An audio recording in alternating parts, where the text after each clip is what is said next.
देखिए इस प्रश्न को भी हमें सॉल्व नहीं करना है, सिर्फ ऑप्शन से ही आंसर देंगे। लेकिन यहाँ पर क्या है कि यहाँ पर आपकी एक इक्वेशन बनेगी और आपको इक्वेशन को सॉल्व करना ही नहीं है, सीधा ही आपको ऑप्शन से ही आंसर देना है। कैसे दोगे, ध्यान से देखिएगा। यहाँ यदि रेलगाड़ी की चाल पूछी गई है तो उसे हम यहाँ पर क्या करते हैं कि उसे एक्स मान लेते हैं। क्या मान लेते हैं? एक्स मानकर चलते हैं रेलगाड़ी की चाल कितनी है। हमने बोला कि यदि हम यहाँ पर दोनों के समय को यदि हम बराबर करना चाहें तो क्या हम कर सकते हैं? तो आपने बोला कि सर हम बिल्कुल कर सकते हैं। कैसे कर सकते हैं? तो यहाँ पर देखिए, यहाँ पर पहले पार्ट में जो बोला गया है, यहाँ पर एक व्यक्ति की यानी खंबे के बारे में बोला गया है, तो खंबे की लंबाई तो ली नहीं जाती है। जब खंबे की लंबाई नहीं ली जाती तो यहाँ पर टोटल दूरी कितनी हो जाएगी आपकी? 240 हो जाएगी। तो यहाँ पर हमने बोला कि 240 मीटर लंबी आई, तो ये हमारी दूरी होगी, मीटर में दी गई है। और यहाँ पर हमने बोला कि चाल कितनी है, तो रेलगाड़ी की चाल हमने यहाँ पर एक्स मानी है, तो यहाँ पर हमने एक्स रख दिया। और यहाँ पर बोला है कि उसने कि 40 सेकंड अधिक समय लगता है, तो यहाँ पर हमें 40 सेकंड अधिक समय लेना है। अब ये जो समय होगा ये उस समय के बराबर होगा जो आपका दूसरा पार्ट दिया गया। कैसे होगा?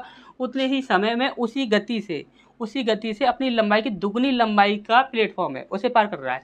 तो यहाँ पर देखिए प्लेटफॉर्म की लंबाई कितनी है? दुगनी, यानी कि 24 दूनी 48, तो 48 यानी कि 480, तो यहाँ पर आपकी प्लेटफॉर्म की लंबाई हो जाएगी और 240 ये हो जाएगी। तो यहाँ पर 400 और 200 600 720 हो जाएगा। टोटल कितना हो जाएगा? 720। तो 720 की ये आपकी टोटल दूरी हो जाएगी।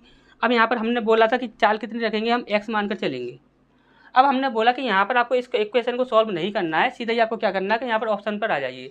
अब यहाँ पर आप देखोगे तो ऑप्शन आप कैसे सेट करोगे। अब ये ध्यान से एक चीज़ और समझ लीजिए, आज हम एक चीज़ और बताएंगे आपको कि ऑप्शन आपको कैसे देखने हैं।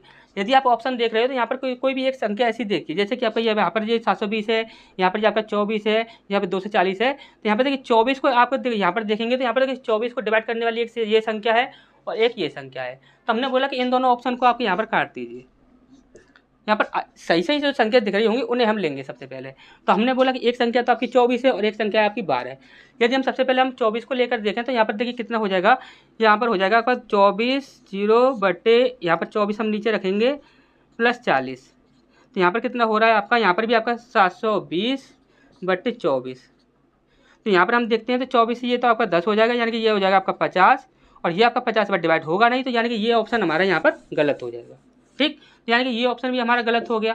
अब हम देखते हैं यहाँ पर 12 को देखते हैं, तो 12 को देखते हैं तो यहाँ पर देखिए, तो यहाँ पर 12 की हम एक्स की जगह पर रखेंगे तो 240 बटे 12 प्लस 40 बराबर 720 बटे 12। ठीक, यहाँ पर 12 छिंग 72 हो जाएगा, यानी कि यहाँ पर आपका कितना आ जाएगा? 60 आ जाएगा।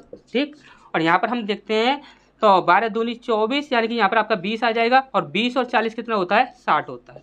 अब देखिए यहाँ पर भी आपका 60 बन रहा है, यहाँ पर भी आपका 60 बन रहा है, यानी कि ये ऑप्शन हमारा बिल्कुल सही है।